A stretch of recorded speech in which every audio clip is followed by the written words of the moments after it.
Negara kini berdepan tempoh kewangan sukar.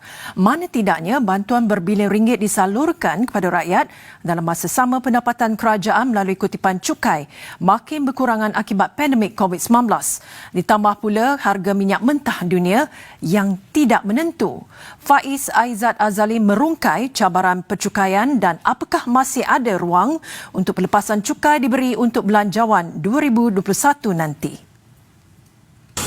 Persoalan utama, apakah kutipan sistem percukaian jualan dan perkhidmatan SST mencukupi untuk menampung belanjawan? Bukan sahaja untuk tahun depan tetapi untuk tempoh fasa pemulihan ekonomi negara.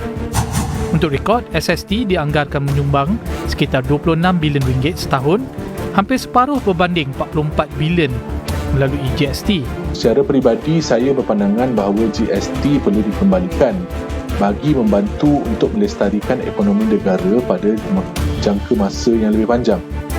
Walaupun terdapat perbincangan untuk memperluaskan undang-undang SST, saya berpendapat bahawa ini tidak akan menjadi langkah yang berkesan untuk meningkatkan ekonomi negara, terutamanya pada jangka masa panjang. Persoalannya, bandingkan pula kesan langsung SST kepada rakyat. Adakah kehilangan hasil 18 bilion ringgit itu menggiatkan ekonomi atau menambah duit di poket rakyat? Atau sebenarnya menguntungkan individu dan toke-toke yang lari daripada membayar cukai? Bila kerajaan masukkan GST hari itu, harga barang pun tidak turun. Harga barang tak turun. Walaupun dikatakan ada setengah barang turun apa semua kan, tapi dia tak signifikan.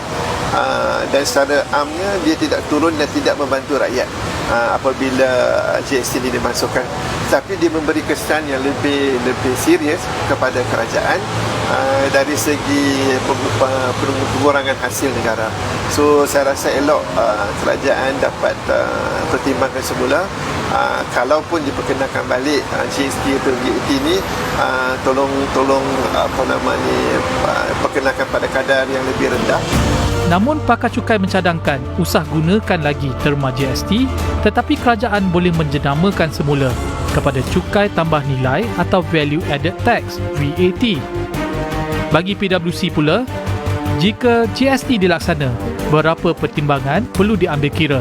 Ini termasuk implikasi cukai kepada B40 dan M40, penguatkuasaan, ketelusan pembayaran balik GST, selain pemahaman lebih jelas kepada pengguna. Dalam masa yang terdekat, langkah yang agak lebih mudah ialah dan pada pendapat saya lebih sesuai ialah untuk mengukuhkan dan memperluaskan sistem SST sedia ada, seperti bagaimana sistem ini boleh digunakan untuk merangkumi sektor ekonomi gelap ataupun black economy. Mengenai cukai korporat pula, secara umum kadar di negara ini antara tertinggi di rantau ini. Namun, pakar cukai senada, ini bukan waktu sesuai untuk ia diturunkan. Ini kerana kerajaan perlu kukuhkan kedudukan kewangan untuk menepani pandemik yang kian merisaukan. Bagaimanapun, kerajaan boleh mengumumkan satu jangka masa tertentu untuk penurunan dibuat secara berperingkat.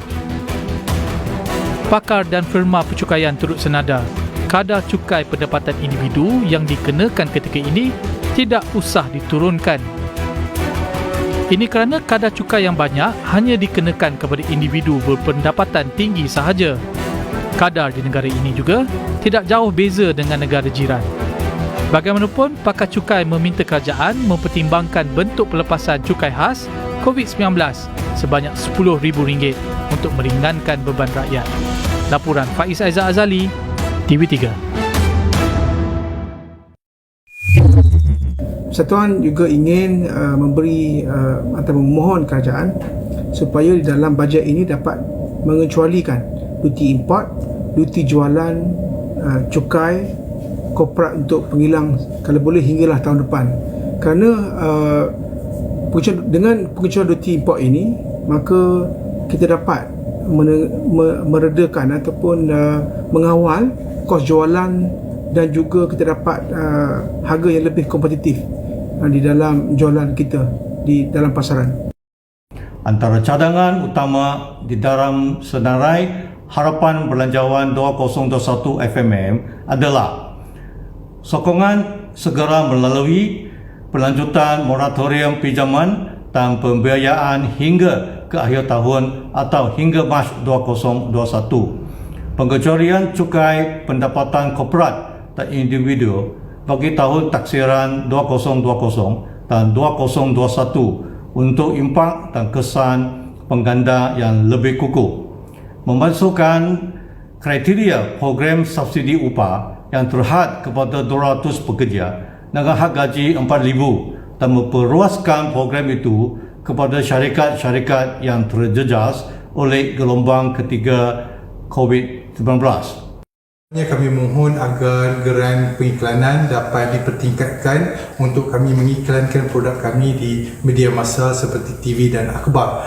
Keduanya kami berharap agar geran seperti PPRN dapat diperpanjangkan kepada industri-industri lain seperti perfilman untuk produk kami digunakan sebagai prop ataupun premis kami digunakan sebagai lokasi dalam perfilman mereka agar produk dan perkhidmatan kami lebih dipertengahkan lagi.